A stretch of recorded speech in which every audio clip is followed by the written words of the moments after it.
Olá, seja muito bem-vinda. Então, hoje a gente vai dar continuação ao livro O Despertar de Shakti. Estamos no capítulo 5, que chama pela Mahavidya Tripura Sundari. É, nós viemos aí de uma pausa, eu não estava conseguindo organizar minha agenda para estar aqui. E hoje eu tô gravando essa aula um pouquinho mais cedo para trazer esse conteúdo para vocês assistirem, né, no momento que vocês conseguirem. Então, começando, Tripura Sundari. A sombra do desejo obsessivo de Tripura Sundari é dissolvida em sua luz de não apego, um dos yamas dos Yoga Sutras. A consciência de sua beleza nos liberta das amarras do desejo e catalisa sua conversão em amor incondicional. No capítulo anterior, vimos como Shakti se separa, de Shiva como a vibração da autoconsciência. Essa vibração está repleta de vontade divina, conhecimento e ação. A beleza de Tripura Sundari tem o objetivo de nos atrair, pois ela representa a vontade divina ou desejo, o combustível para a criação. O simbolismo de Tripura Sundari. Sem desejo, a criação não pode progredir no tempo linear, e o desejo é simbolizado por Tripura Sundari, também conhecida como Sundari, cujo nome significa Bela Deusa das Três Cidades. Como veremos, as três cidades remetem às numerosas tríades que constituem o substrato da criação. Sundari não apenas alimenta o nascimento da criação, mas também a permeia com o poder do desejo. Não podemos deixar de nos encantar. Pele. A pele é luminosa evoca a deliciosa doçura da juventude. Traje. Sundari está envolta em um vermelho cintilante e sedoso e emite o brilho do sol nascente. Trono. Se conseguirmos desviar os olhos de sua forma resplandecente, veremos que ela está assentada em um trono incomum. Duas de suas pernas são Brahma, o Criador, e Vishnu, o Restaurador, enquanto as outras duas são Shiva, como Rudra, acho que é Rudra, e como Rudra, o Destruidor, e Ishna, o Corretivo. Como Sadashiva, o Revelador, Shiva se estica para se tornar o assento do trono. Sundari, senta-se graciosamente sobre essas grandes divindades, supervisionando suas funções de originar, manter e destruir o cosmos, bem como ocultar e revelar sua verdadeira natureza. Ferramentas. Em suas quatro mãos, ela empunha um aguilhão, um laço, cinco flechas carregadas de flores e um arco feito de cana-de-açúcar. As flechas representam a atração externa dos cinco sentidos, o que nos mantém presas ao karma. O arco, através das quais elas são disparadas, simboliza o doce fascínio dos objetos, mesmo quando causam dor. Brahma conta com seu aguilhão para impulsionar a criação ao longo da linha do tempo de Kali. Vishnu depende de seu laço para enredar a criação em suas próprias paixões para sustentá-la.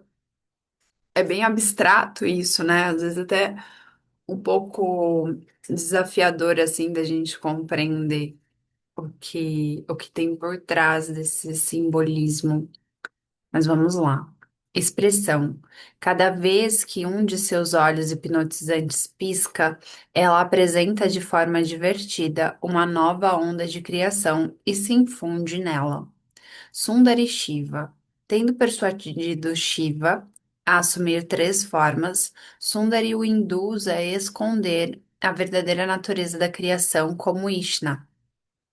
Ao mesmo tempo, senta-se diretamente sobre Sadashiva, persuadindo-o a revelar sua verdadeira natureza.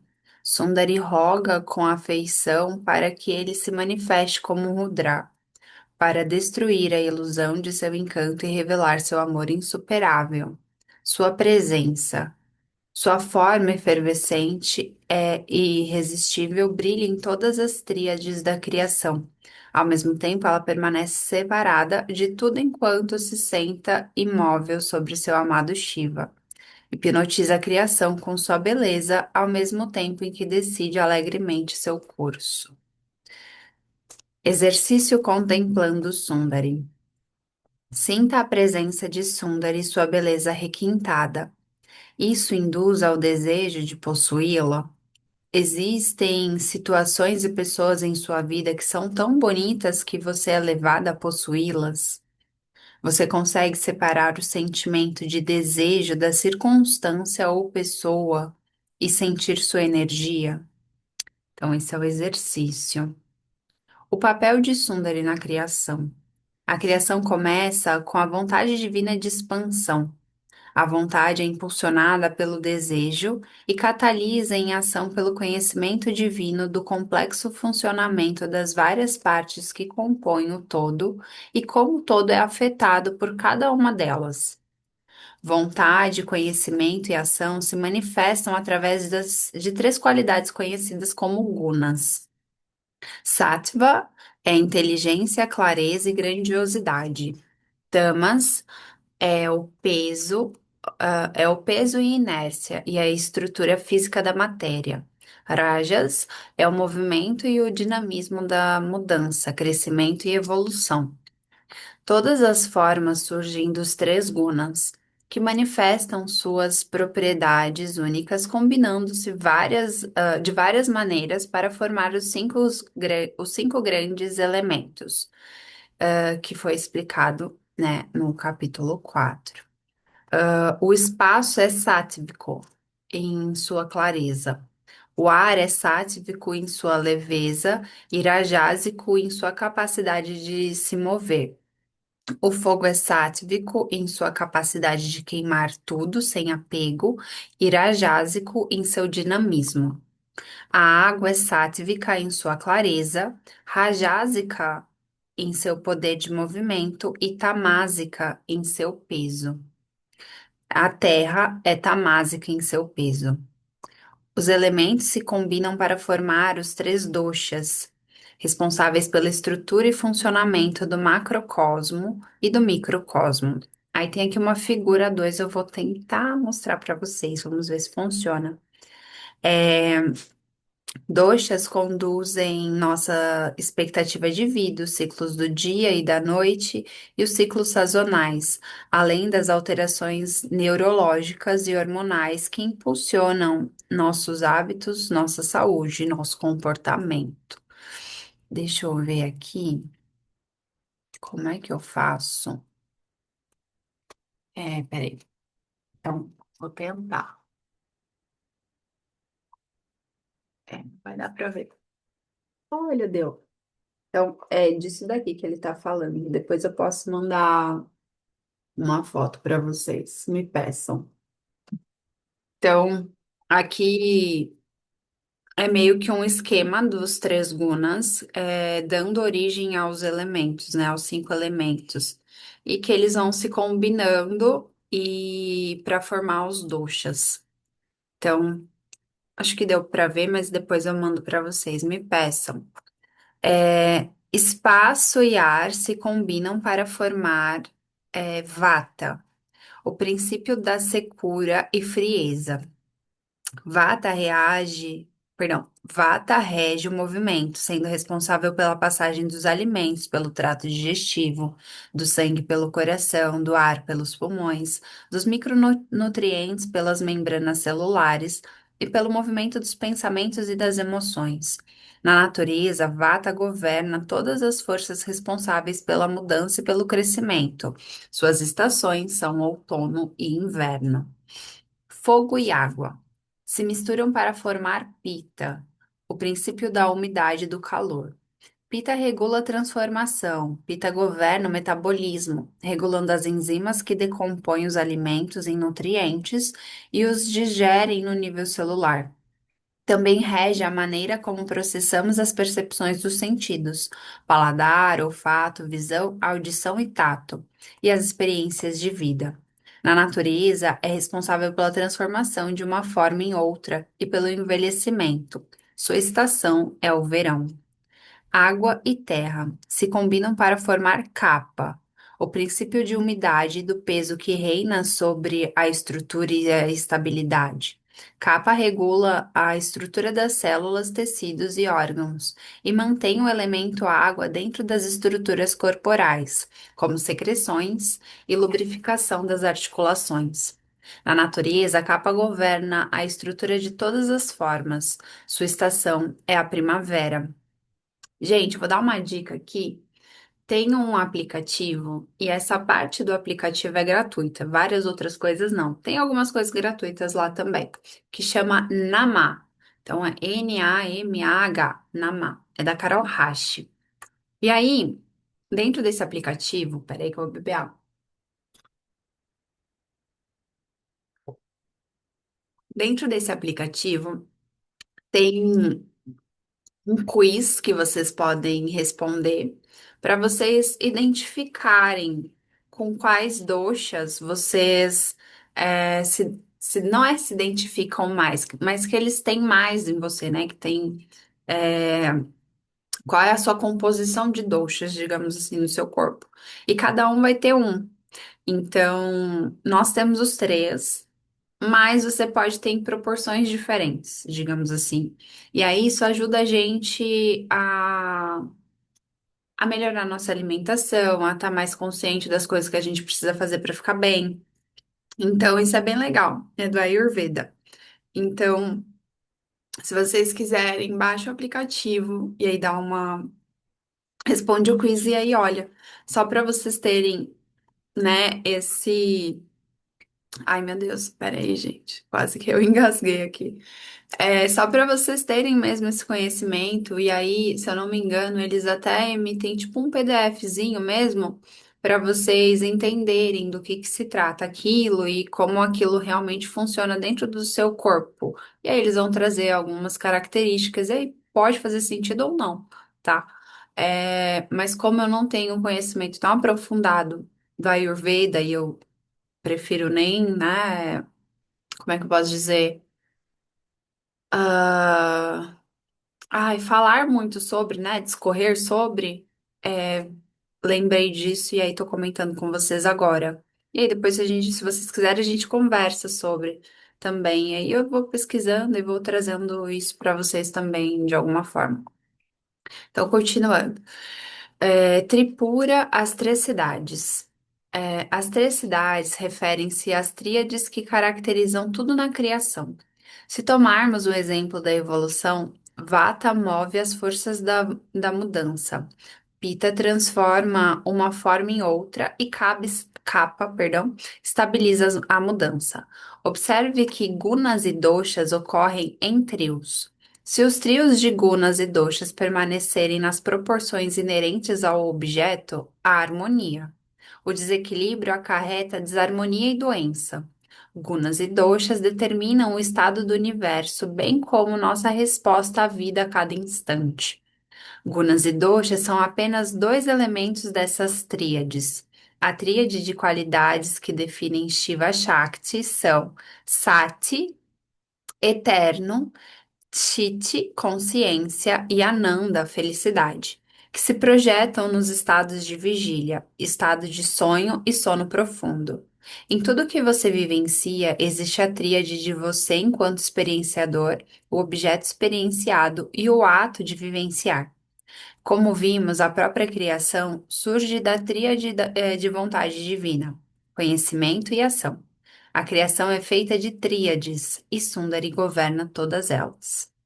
O desejo leva ao autoconhecimento e ação. Os gunas, dos quais surgem todos os objetos, estão saturados de desejo e conhecimento para manifestar as próprias propriedades. Veja a Terra. Acordamos de manhã e passamos o dia sem ter de pensar na gravidade e em outras forças que nos permitem permanecer de pé e com os pés no chão. O peso da Terra garante que essas propriedades ocorram em equilíbrio. Considere o milagre da vida como um exemplo das tríades em ação. Você, com seu cérebro e corpo complexos, veio de uma única célula que não foi apenas levada a se dividir e se diferenciar em um indivíduo único. Ela também sabia como fazer isso. Esse fenômeno pode ocorrer sem o desejo inerente de um organismo de sobreviver e proliferar. É possível realizar qualquer ação sem desejo? Nosso desejo por resultados nos leva a fazer até mesmo aquilo que não gostamos. Isso é verdade, né? Às vezes a gente, sei lá, quer tanto uma coisa e a gente se coloca em lugares e situações e tarefas que a gente não gosta, mas querendo um resultado, né? Vou dar um exemplo assim, e aí vocês podem usar isso para outras coisas, né? Pode clarear um pouco a mente. Por exemplo, eu não gosto de musculação. Mas eu preciso do objetivo da musculação, que é ganhar massa magra para eu envelhecer bem. Então, automaticamente, eu me coloco nesse lugar de fazer aquilo que eu não gosto para colher do benefício, né? Então, mais ou menos isso. Exercício contemplando o desejo. Escolha um objeto de desejo e contemple como você o aborda. Você pode ansiar por ele, mas não se sentir digna. Ou pode ficar desesperada e fazer qualquer coisa para obtê-lo. Como o desejo a impulsiona a agir? Que estratégias você usa para conseguir o que deseja? Isso aqui é bem legal. Isso aqui é bem legal. Façam e depois me contem. Também vou fazer. A presença de Sundar em nossos corpos. Lembre-se de que os vasanas discutidos no capítulo 3 são assinaturas emocionais e energéticas ligadas a um evento e que resultam em dualidades como gostos e desgostos. Eles formam as sementes do desejo que atuam para decidir como agirmos e o que buscamos. Desejos e tendências latentes. Independente de quem somos e de qual seja o nosso histórico cultural, cada um de nós deseja pelo menos um ou dois itens a seguir. Propósito: levar uma vida significativa, conforto, ter comida, roupas, abrigo e riqueza suficiente. Prazer: experimentar prazer sensual. Libertação: estar livre do sofrimento que surge da sensação de falta. Nossos vasanas determinam quais desses desejos universais devemos perseguir em um determinado momento. Todas as quatro categorias de desejo são naturais e esperadas para a vida humana e não representam nenhum problema inerente. Se nossos asanas pudessem ser exauridos ao cumpri-los, nossa sensação de falta seria curada e despertaríamos para a nossa verdadeira natureza. No entanto, nosso sentimento de falta nunca diminui, porque no processo de satisfazer nossos desejos que surgem naturalmente, criamos mais vasanas, ou seja, a gente começa a desejar por mais. Desejo de karma. A sensação de falta que surge da identificação com a self nos leva a acreditar erroneamente que obter os objetos que desejamos nos tornará completos. Nessa crença, nós nos envolvemos emocional e energeticamente com eles, criando karma. Se acredito que um interesse romântico pode me completar, eu me sinto bem quando ele ou ela tem um comportamento que me valida, e me sinto mal quando o oposto acontece. As ações dessa pessoa determinam se meu desejo de me sentir de uma certa maneira será realizado ou não. Nosso comportamento e atitude um com o outro criam uma cascata de eventos e circunstâncias. Mesmo muito tempo depois do término do relacionamento, continuamos a nutrir uma carga emocional e energética associada a ele. Quando contamos com objetos, pessoas ou situações para nos preencher, eles acabam nos controlando pelo poder que lhes demos.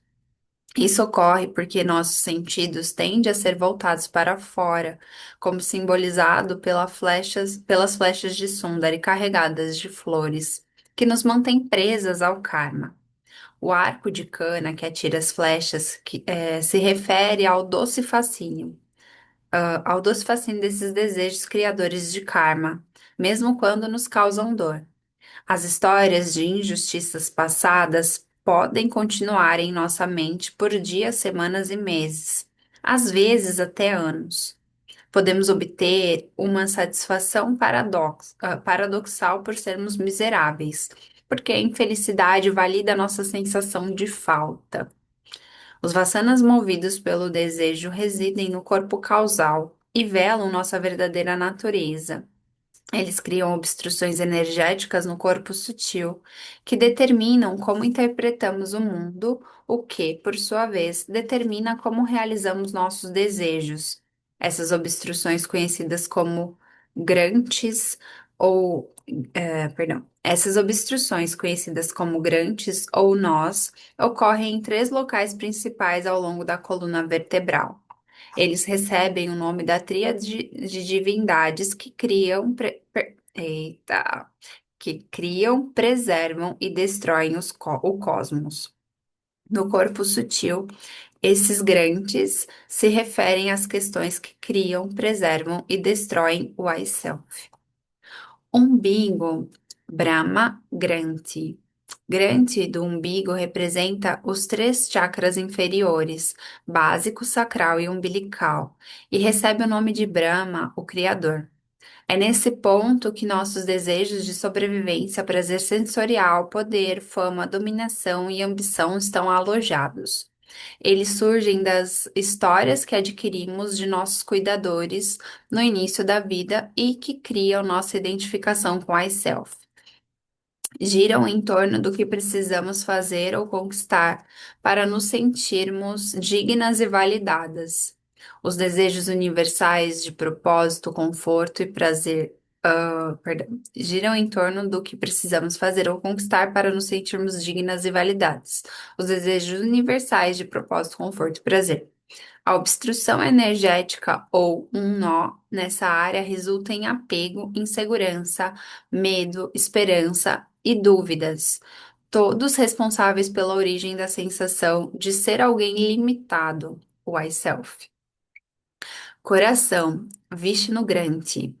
O Granthi do coração mantém o senso de limitação do I self e recebe o nome de Vishnu, o preservador da criação.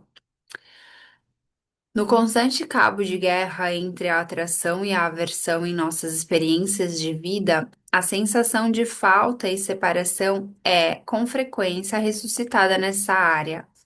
Nossas respostas dualísticas às situações, pessoas, experiências de vida alimentam a contínua enxurrada de karma que preserva o I-Self. Quando conseguimos o que queremos, o I-Self é fortalecido pela história de sucesso. Quando não conseguimos, o I-Self é fortalecido pela história de decepção ou fracasso. Nossos gostos e desgostos criam karma constante que mantém o I-Self em funcionamento. Terceiro olho, Rudra Granthi. O Granthi do terceiro olho, aí depois tem que voltar para a figura 1 do capítulo 3, recebe o nome de Rudra, o destruidor. Representa o bloqueio da compreensão de nossa verdadeira natureza, que é removido quando a identificação com a self é destruída. Os bloqueios, assim, assumem a forma de falta de discernimento entre o real self e o irreal I self, e o apego contínuo ao I self. Então, apego contínuo ao que é irreal. Desatando os grandes. O trono de Sundari com Brahma, Vishnu e Rudra como suportes demonstra a influência dela sobre os três grandes que criam, sustentam e destroem a identificação com a self. Por meio de Ishna, o quarto pilar de seu trono, ela oculta a nossa verdadeira natureza e nos mantém aficionados por por encontrar a completude por meio de objetos externos. Precisamos desatar o grande para enxergar através de seu véu oculto. E é melhor fazermos isso seguindo uma ordem, começando no umbigo e progredindo até o terceiro olho. Isso ocorre porque o desejo autêntico de ver através do poder de ocultação de Sundari surge apenas quando os dois grandes inferiores são dissolvidos. Quando o Brahma Grante é dissolvido, começamos a ver como nossa identidade se baseia em nos sentirmos completos por meio de objetos externos, pessoas e situações. Nesse ponto, somos naturalmente atraídas a examinar nossos gostos e desgostos e descobrir como nossa identidade parece repousar em uma condição passada que colore nossas experiências atuais. Começamos a ver que nossa identidade equivocada é a raiz do nosso sofrimento, e de forma natural desenvolvemos a capacidade de nos afastarmos de nossa experiência e discernir entre o real e o irreal. Quando nosso discernimento ganha força, perdemos o interesse espontaneamente nos processos que criam e sustentam a self. Perdemos o interesse em criar mais karma ou vasanas. Tal discernimento e desapego juntos facilitam a dissolução do Rudragrante e a abertura para a nossa verdadeira natureza, o Self. Por mais que estejamos inclinadas a pensar que o desejo de libertação é melhor do que os outros três desejos, a iconografia de Sundari nos ajuda a entender que não há diferença fundamental entre os quatro desejos universais. Embora os objetos do desejo sejam diferentes, o anseio subjacente é o mesmo. Como desejo, Sundari governa tanto os poderes ocultos quanto reveladores do divino. De um lado, o desejo lança um véu sobre a nossa verdadeira natureza, e do outro, catalisa sua descoberta. Exercício, de investigação grande. Faça uma lista de todos os seus desejos, classificando-os nas categorias de propósito, conforto, prazer e libertação. Você consegue relacioná-los com os três grandes? Existem alguns desejos que são mais fortes do que outros? Como eles terminam a sua forma, oh, perdão, como eles determinam a sua forma de existir no mundo? É, Eles estavam falando aqui, só um parênteses, né? É, sobre. Calma aí, deixa eu achar que aí eu falo para vocês.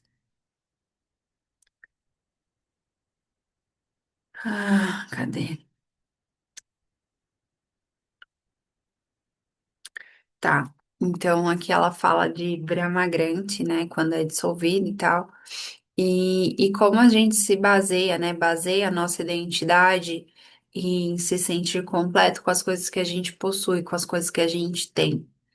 E, e depois que eu comecei a ler esse livro com vocês, foi meio que nesse mesmo período.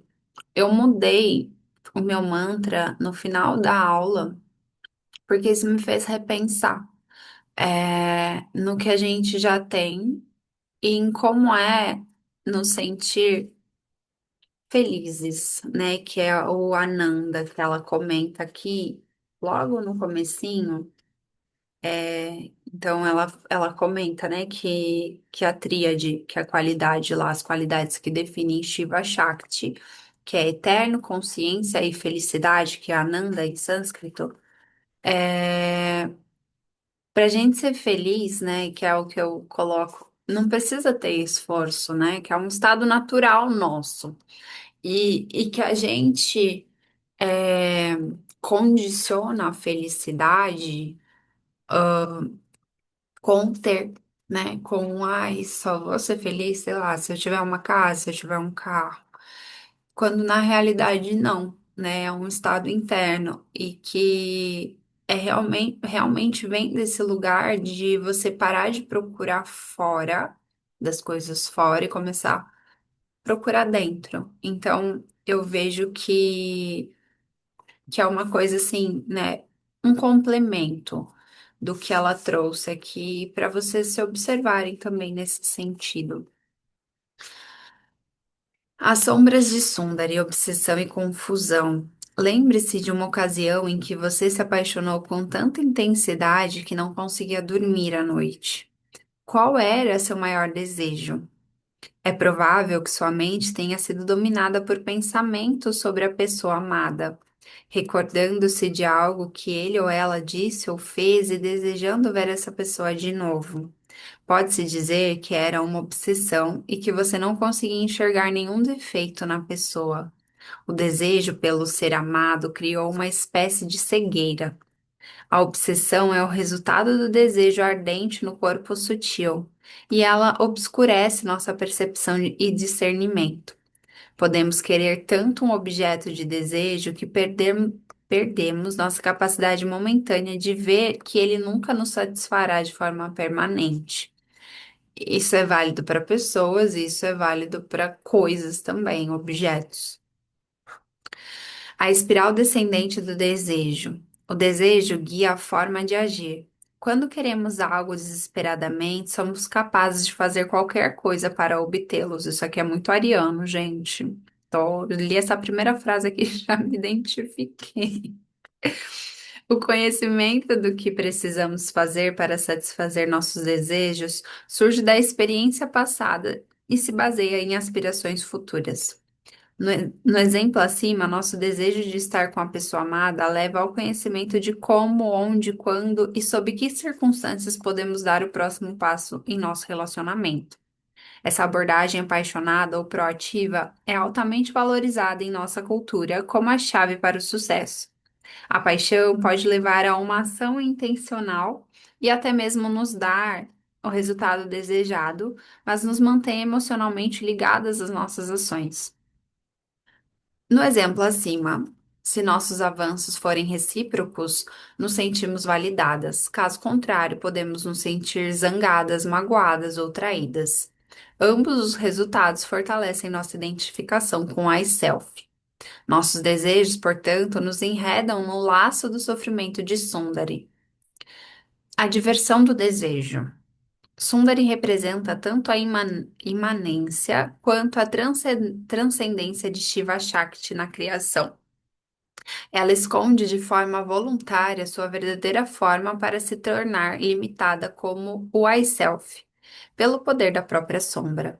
Ela não apenas se limita como o I Self, mas também nos engana, tornando-se os objetos que perseguimos e nos fazendo adorá-la por meio deles. Ela é, portanto, conhecida como Lalita, a brincalhona. Maliciosamente nos faz procurar contentamento em todos os outros lugares antes de nos direcionar a procurá-lo dentro de nós mesmas. Quando enfim o fazemos, ela nos abre para a luz de não apego. A luz de Sundari, não apego. Quando um bebê se olha no espelho pela primeira vez, fica encantado e apaixonado pelo próprio reflexo. Da mesma forma, Tara, que é a outra Mahavidya, simboliza o ato de Shiva olhando para si mesmo, enquanto Sundari simboliza o deleite e o amor próprio do autorreconhecimento. Se pudéssemos destilar todas as nossas emoções e pensamentos em sua vibração mais sutil, veríamos que eles surgem do amor incondicional. Experimentamos o desejo porque nos amamos. Esse amor próprio é, de modo paradoxal, a base da autoaversão. Não sentimos nada por aquilo com que não nos importamos. Só desejamos que as coisas sejam diferentes se nos importamos com elas. O efeito de Sundari nos mantém tão fixados nos objetos de nossas paixões que perdemos de vista o amor subjacente. Sucumbindo à sombra de Sundari, acreditamos inocentemente que o amor pode ser experimentado quando compramos, possuímos e retemos. O desejo por um objeto distorce e oculta o amor puro pela nossa existência. Se pudermos nos desvencilhar dos objetos, descobriremos a vibração subjacente do amor no ser. Esse afastamento ocorre por meio do não apego ou do desapego. No sadhana, a clareza do desejo é crucial para a compreensão da luz de Sundari. Autoaperfeiçoamento versus autorrealização.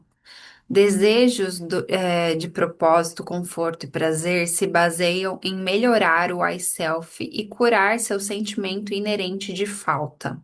Todos os desejos giram em torno do I-self, mesmo quando parecem ser altruístas. Por exemplo, se servimos os outros não apenas porque nos preocupamos com eles, mas também porque nos sentimos validadas por retribuir, por fazer uma boa ação ou por acumular um karma bom.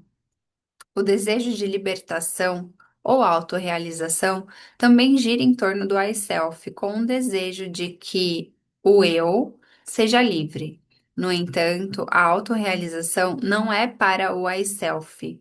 Trata-se de se libertar do I self.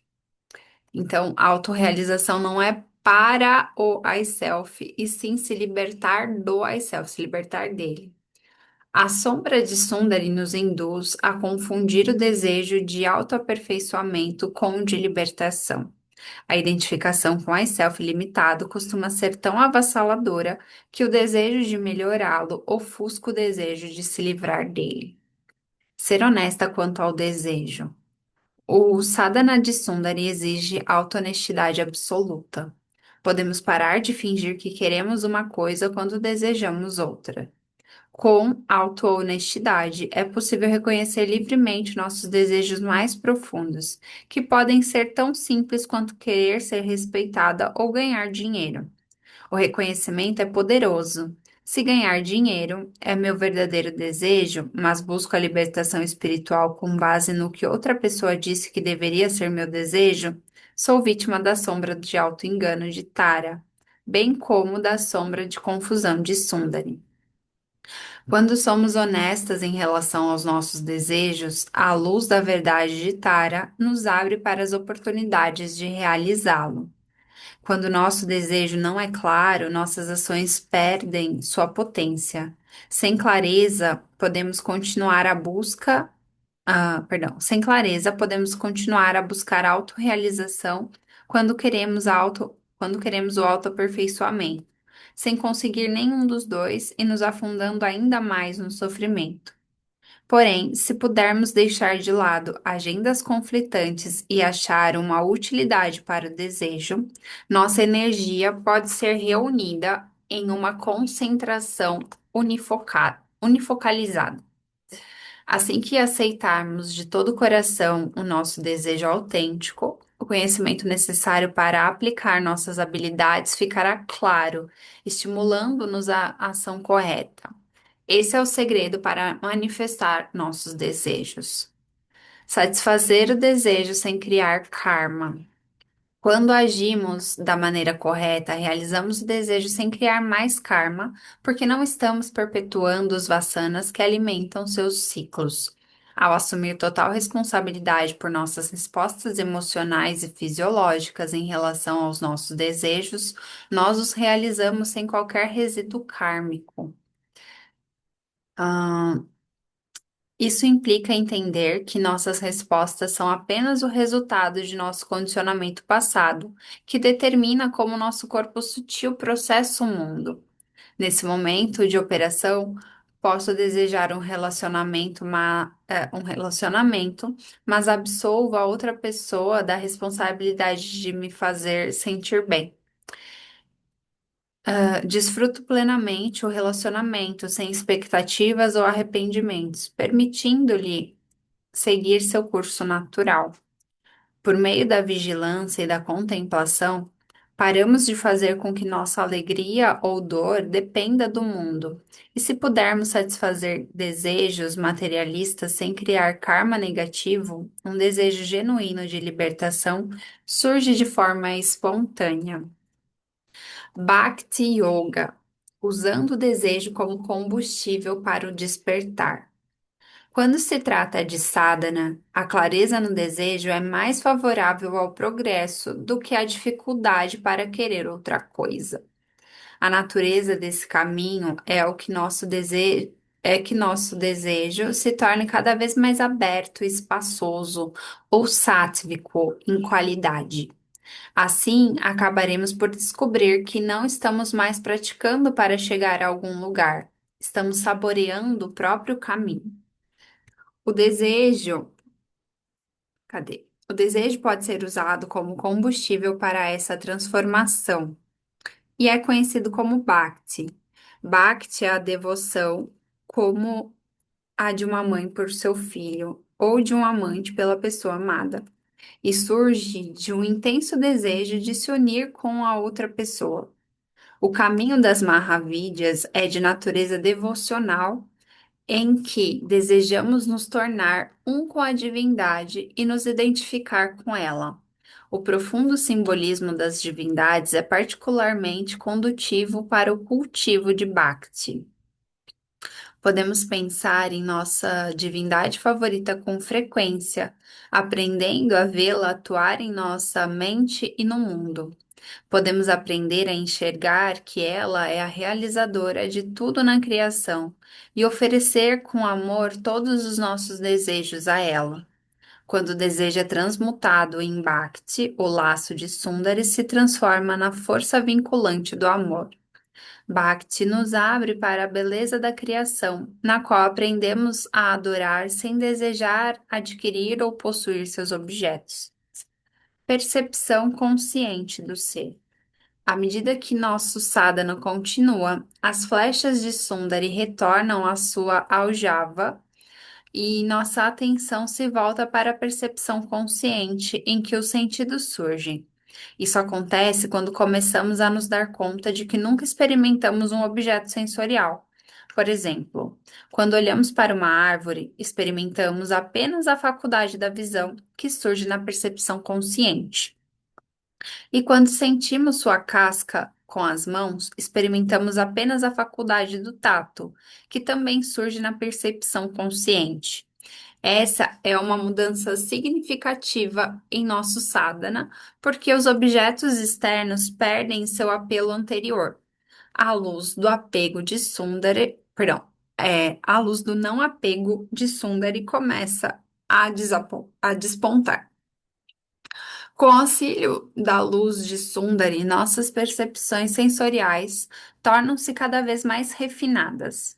Agora, olhamos para uma árvore e descobrimos que o que de fato vemos é a forma e a cor. Quando a tocamos, conhecemos apenas a textura. Começamos a perceber nossas emoções e estados mentais como vibrações temporárias surgindo e diminuindo na percepção consciente.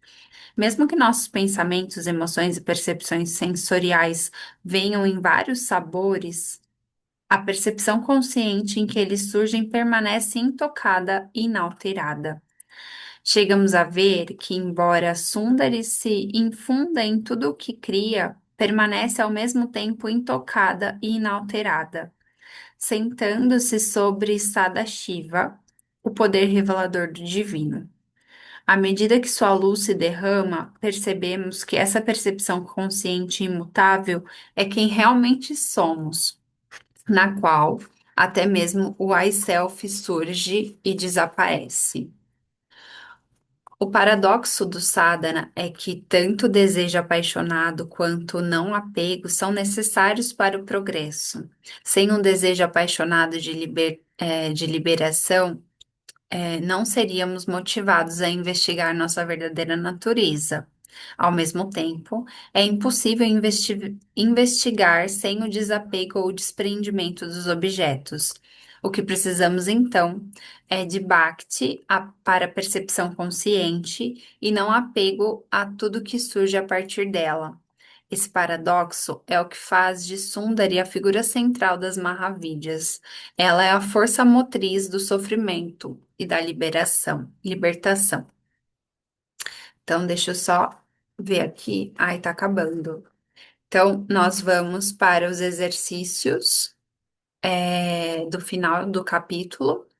Então, se você, né, for fazer esse exercício durante aqui a aula, durante esse vídeo, for assistir, dá uma pausa para você se preparar e aí começa. Então, eu vou ler o primeiro aqui para vocês e depois o outro. Então, vamos lá. Exercício: passando da sombra para a luz, revelando o desejo autêntico. Para saber com clareza como devemos agir e o que devemos fazer, é preciso descobrir nossos desejos autênticos. Essa descoberta nos ajuda a entender nossos grantes e como desvendá-los. Tire de 15 a 30 minutos para você, livre de perturbações. Sente-se confortavelmente em uma cadeira, com os dois pés apoiados no chão e as mãos no colo. Feche os olhos devagar. Respire lenta e profundamente pelo nariz. E depois solte todo o ar. Relaxe o corpo usando a respiração para derreter a tensão em qualquer parte que esteja rígida ou tensa. Agora solte o ar. Visualize a imagem radiante de Sundari. Permita que a forma dela preencha sua visão interior. Peça a orientação dela. Concentre toda a sua atenção no que realmente deseja. Se houver mais de uma coisa que você deseja, pense em qual parece fazer você se sentir melhor quando a conquistar. Se, por exemplo, o que você mais deseja é um determinado emprego, sinta esse desejo e se pergunte por que você o quer. O que faz você desejá-lo? Se a resposta for reconhecimento, pergunte-se por que você quer isso. Com cada camada de desejo, pergunte-se por que você quer. Quando você chegar à sua conclusão, por exemplo, que o emprego faria com que você se respeitasse mais, pergunte-se por que você quer isso. Veja se há diferença entre o sentimento de querer o emprego e o de autorrespeito. Sente-se em silêncio por alguns momentos antes de abrir os olhos.